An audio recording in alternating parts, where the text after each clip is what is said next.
Hello guys, welcome to my YouTube channel. কেমন আছো তোমরা? তো এখন আমরা কথা বলবো হচ্ছে হলিউডের একটি স্ল্যাশার ফিল্ম নিয়ে। ইয়েস, এটা আমেরিকান স্ল্যাশার ফিল্ম, যেটা নাম হচ্ছে স্ক্রিম 7, যেটা এই ফ্র্যাঞ্চাইজের 7 নম্বর ফিল্ম, যেটা ফেব্রুয়ারি 27 তারিখে থিয়েটারে রিলিজ হয়। এবং ফাইনালি আমি এখন ফিল্মটা কমপ্লিট করলাম। এই ফিল্মটা টোটাল 7খানা ফিল্ম আছে এই ফিল্মটাকে নিয়ে। স্ক্রিম 1996-এ চালু হয়েছিল, স্টার্ট হয়েছিল, এবং তারপরে সেই ফিল্মটা যেহেতু খুব সফল হয়, এবং এই ফ্র্যাঞ্চাইজটা খুব সফল একটা ফ্র্যাঞ্চাইজ। মাঝখানের একটা ফিল্ম মেবি একটু আন্ডার পারফর্ম করেছিল, বাকি কিন্তু সব ফিল্মই খুব ভালো বক্স অফিস কালেকশন করেছে। এবং এই 7 নম্বর ফিল্মটা, যেটা 2026-এ এই ফেব্রুয়ারি মাসে রিলিজ হলো, সেটা কিন্তু এই ফ্র্যাঞ্চাইজির হাইয়েস্ট গ্রসার। ইয়েস, $204 মিলিয়ন এই সিনেমাটা বক্স অফিস কালেকশন করে, যার বাজেট মাত্র $45 মিলিয়ন। তো এই ফিল্মটা আমি ফাইনালি কমপ্লিট করলাম। কেমন লাগলো আমার স্ক্রিম ফ্র্যাঞ্চাইজির 7 নম্বর ফিল্ম? এবং স্ক্রিমের আমি একটা পার্টও এখনো পর্যন্ত দেখিনি। আমি অনেক দিন থেকে স্ক্রিমের ব্যাপারে জানি, মানে দেখছি যে কখনো কখনো মাঝে মাঝে আমাদের এতে মানে সোশ্যাল মিডিয়া রিলসে আমি দেখেছি, বাট আমি স্ক্রিমকে কোনোদিন দেখার জন্য মানে অতটা এক্সাইটেড হইনি। বাট এইবারে স্ক্রিম 7টা আমি কয়েকদিন ধরেই দেখছিলাম, রিলসে আসছিল, ঠিক আছে, এবং আমি আপডেট দেখছিলাম, যেহেতু এখন সিনেমা জগতের ভেতরে আছি, ওই জন্য আরও মানে একটা চার্ট থাকে, তখন অত মানে এই ছিল না। তো কেমন লাগলো আমার স্ক্রিম 7 সেটা নিয়ে ভিডিওর মধ্যে কথা বলবো। চলো ভিডিওটা শুরু করা যাক। কেমন হলো স্ক্রিম 7? আমার কিন্তু এই ফিল্মটা ডেফিনেটলি একটা বেশ ভালো ফিল্ম মনে হয়েছে, এবং যারা স্ল্যাশার ফিল্ম দেখতে পছন্দ তাদেরও এই ফিল্মটা ভালো লাগবে। হ্যাঁ, আমি বলবো না যে এটা স্ল্যাশার ফিল্মের দিক থেকে খুব মানে ব্যাপক যে মার্কার, যেরকম একদম ডেঞ্জারাসভাবে একদম ডেডলি কিলিং আমরা দেখি, সেরকম কিলিং না। বাট এই ফিল্মের যেটা মজা সেটা হচ্ছে এই ফিল্মের রাইটিং। এই ফিল্মে টুইস্টটা যেভাবে আসে লাস্টে, এবং আপনি জাস্ট ধরতেই পারবেন না যে কে অ্যাকচুয়ালিতে আছে। তবে অন্য ফিল্মগুলোকে আপনি একটু মানে প্রেডিক্ট করে ফেলবেন, বাট এই ফিল্মটা যেভাবে স্মার্ট রাইটিং করেছে, যার কারণে কিন্তু এই ফিল্মটা আরও বেশি মজা দেয়। এবং ফিল্মটা খুবই এঙ্গেজিং, খুব টু দ্য পয়েন্ট চলে, এবং যেভাবে ক্লাইম্যাক্সটা আসে, ক্লাইম্যাক্সে যেভাবে আমরা জিনিসটা দেখতে পাই, সেটা ক্লাইম্যাক্সটা খুব স্যাটিসফাইও করে। ক্লাইম্যাক্সটা লাস্টে হাসায়ও একটুখানি, যেখানে আমাদের মেন কালপ্রিট, তার সাথে এক জিনিস ঘটবে সেইখানটা, এবং তার পাশাপাশি যে টুইস্টটা আসে, এবং টুইস্টের মধ্যে ডাবল একটা টুইস্ট আছে, তো সেটা বেশ ভালো ওয়ার্ক করে। এবং স্ক্রিমের একটা নস্টালজিক ভ্যালু তাদের জন্য কাজ করবে যারা স্ক্রিন থেকে একদম এই ফ্র্যাঞ্চাইজটাকে ফলো করছে, মানে 1996 থেকে, যখন আমি হইনি তখন থেকে। তো তাদের জন্য কিন্তু এই ফিল্মটা খুব মজা লাগবে, কারণ একটা নস্টালজিক ভ্যালু সবসময় এই ফিল্মটার মধ্যে রাখা হয়েছে। এবার দেখুন, আমি মনে করলে প্রথম পার্টগুলো দেখতে পারতাম, বাট আমি ইচ্ছা করেই দেখিনি। আমি চাইছিলাম আগে এই পার্টটা দেখবো, স্ক্রিম 7, এবং আমি জানি স্ক্রিম 7 মানে স্ক্রিমের পেছনের যে পার্টগুলো, তার কোনো হোম্যাচ, তার কোনো নস্টালজিক ভ্যালু আমি পাবো, এবং এখানে কিন্তু সেটা রাখা হয়েছে। এবং পুরো থ্রু আউট স্ক্রিন প্লে যেভাবে গল্পটাকে লিখেছে, যেভাবে গল্পের মধ্যে টুইস্ট অ্যান্ড টার্নস আসছে, যেভাবে বেশ একটা কম্প্যাক্ট একটা স্ক্রিন প্লে এখানে রাখা হয়েছে, সেটা বেশ ভালো। এবং ফিল্মটা রান টাইমও খুব ছোটো, 1 ঘন্টা 54 মিনিটের ফিল্ম। এবং ফিল্মটা টু দ্য পয়েন্ট, একদম স্টার্টিংয়ের সিকোয়েন্সটা খুব মজা দেয়, তারপর থেকে যেভাবে গল্পটা এগোতে থাকে সেটাও খুব ভালো। এবং আপনি না মানে একটা এর মধ্যে থাকবেন যে আসল কালপ্রিট কে। এবং আগাথা ক্রিস্টির নোবেলের ওপর যে ফিল্মগুলো আমরা দেখেছি, ভেনিস ইন দ্য ডেথ, বা আমাদের ডেথ অন দ্য নাইল, বা আমাদের গ্লাস অনিয়ন, বা আমাদের নাইটস আউটের যে পার্টগুলো, যে আগাথা ক্রিস্টি যে কে খুনিটাকে, এইখানেও কিন্তু খুনিটা নিজেদের মধ্যে, মানে আগাথা ক্রিস্টির নভেল কি কাইন্ড অফ একটা ওখান থেকে ইন্সপায়ার্ড হয়ে, বা ওইখান থেকে মানে নিয়ে এই ফিল্মটা কিন্তু বানানো হয় স্ক্রিম থেকে। কারণ এখানে স্ক্রিমের একটা জিনিস আপনি জানবেন, যে স্ক্রিমে যে মেন অ্যান্টাগনিস্ট, যে মেন ভিলেন, যে অ্যাকচুয়ালি এই জিনিসগুলো ঘটায়, ঠিক আছে, সেগুলো কিন্তু কাছের মধ্যেই কেউ, মানে আপনজনদের মধ্যেই কেউ। তো এখানে কিন্তু সেটাকে মানে বারবার করা হয়েছে, এবং সেটাকে না আঙুল দেখিয়ে বোঝানো হয়েছে যে না, এটা তো হতে পারে না।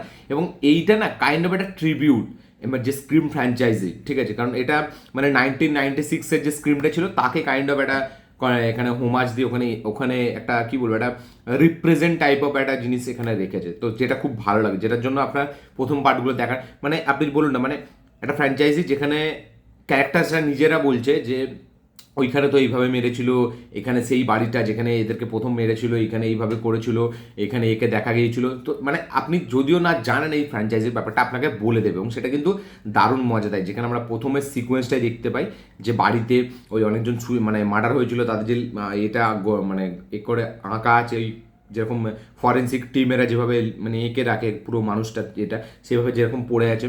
এবং মানে প্রথমে যে জিনিসটা আমরা দেখি, যেভাবে ট্র্যাজেডিটা ঘটে, তো সেটা বেশ ভালো। এবং যেভাবে কিলিংগুলো হচ্ছে, যেভাবে এখানে মারছে যে খুনি, তো সেটা খুব ভালো। এবং স্ক্রিমের ওই যে মুখোশটা, সেটা খুবই পপুলার, আমরা সকলেই জানি। তো দারুণ লাগবে, আপনার মজা লাগবে। এবং যারা স্ল্যাশার ফিল্ম দেখতে পছন্দ করে তাদের এই ফিল্মটাও বেশ হেভি লাগবে।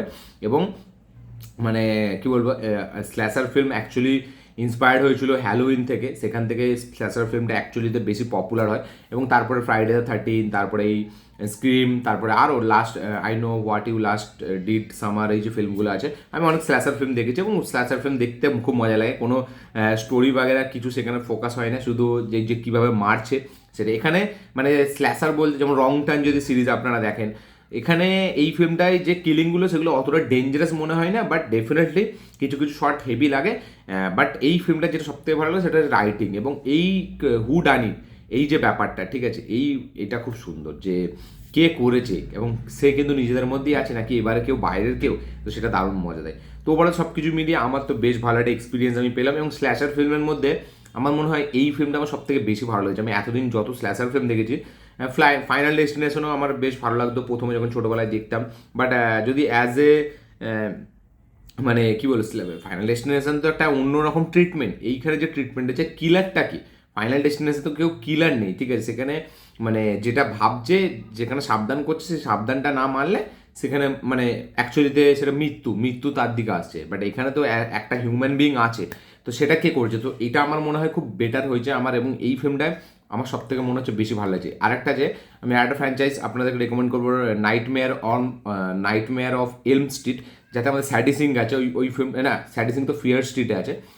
নাইটমেয়ার অফ এলম স্ট্রিট, এই ফিল্মগুলো, এই ফ্র্যাঞ্চাইজিসটা দেখবেন, এগুলো কিন্তু বেশ ভালো, মজা লাগে। ফ্রাইডে দ্য 13 এখনও রিলস, মানে ওই যে বন্ধুরা করবে, ঠিক আছে, তারপরে একজন লাথি মেরে দিয়ে চলে যাবে, দেখবেন বন্ধুরা গান শোনে এবং একজন লাথি মেরে দিয়ে চলে যায়, তো ওই ফিল্ম, ওই যে রিলসটা, ওটা ফ্রাইডে দ্য 13 রিলস।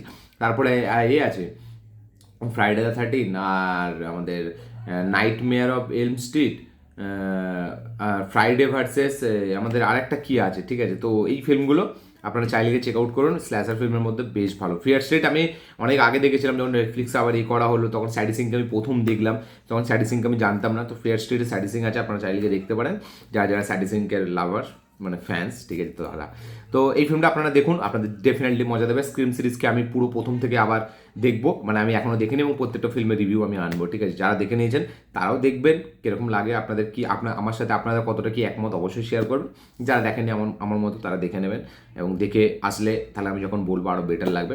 তো স্ক্রিমের 7 পার্ট সত্যিই ভালো হয়েছে এবং ওই জন্য কিন্তু ফিল্মটা বক্স অফিস কালেকশনও করেছে। ফ্র্যাঞ্চাইজ ভ্যালু থেকে শুরু করে নস্টালজিক ভ্যালু যেগুলোকে নিয়ে আসা হয়েছে সেগুলো বেশ ভালো, এখানে যেভাবে টুইস্টটাকে লুকিয়ে রাখা হয়েছে, যেভাবে টুইস্ট অ্যান্ড ডান্সটা আসছে সেটা খুব ভালো এবং পুরো খুব এঙ্গেজিং, খুব কম্প্যাক্ট একটা স্ক্রিন প্লে এবং খুব মানে একদম অন দ্য ওয়ে, একদম খুব টাইট একটা স্ক্রিন প্লেতে চলে গল্পটা, এবং মানে যেভাবে স্টোরিটাকে লেখা হয়েছে, যেভাবে রাইটিং করা হয়েছে খুব স্মার্ট, সেটা খুব বেশ ভালো। তো আপনারা চাইলে দেখতে পারেন স্ক্রিম 7, আমি আপনাদেরকে রেকমেন্ডও করবো, এই ফিল্মটা বেশ মজা দেবে অবশ্যই। যারা মানে মানে কী বলবো, একদম লো হার্টেড তারা না দেখলেই ভালো, কারণ তারা নিতে পারবে না। বাকি যারা স্ল্যাশার ফিল্ম বা ভায়োলেন্ট ফিল্ম পছন্দ করেন তাদের তো বেশ মজা লাগবে। আমার ক্লাইম্যাক্সটা সিকোয়েন্সটা খুব ভালো লেগেছে, যখন মানে আসবে, আমি বললে স্পয়েল হয়ে যাবে, যার কারণে আমি বলছি না। তো আপনারা চেক আউট করুন, দিয়ে কমেন্ট করবো আপনার কী বক্তব্য, কী মতামত, কী রিয়াকশন। এই ছিল আমার ভিডিও, এই ছিল আমার রিভিউ। ভিডিওটা ভালো লেগে থাকলে লাইক শেয়ার কমেন্ট করে দেবেন, চ্যানেল নতুন হলে চ্যানেলটিকে সাবস্ক্রাইব করবেন, বেল আইকন প্রেস করতে ভুলবেন না। দেখা হচ্ছে পরের ভিডিওতে, ততক্ষণের জন্য বাই।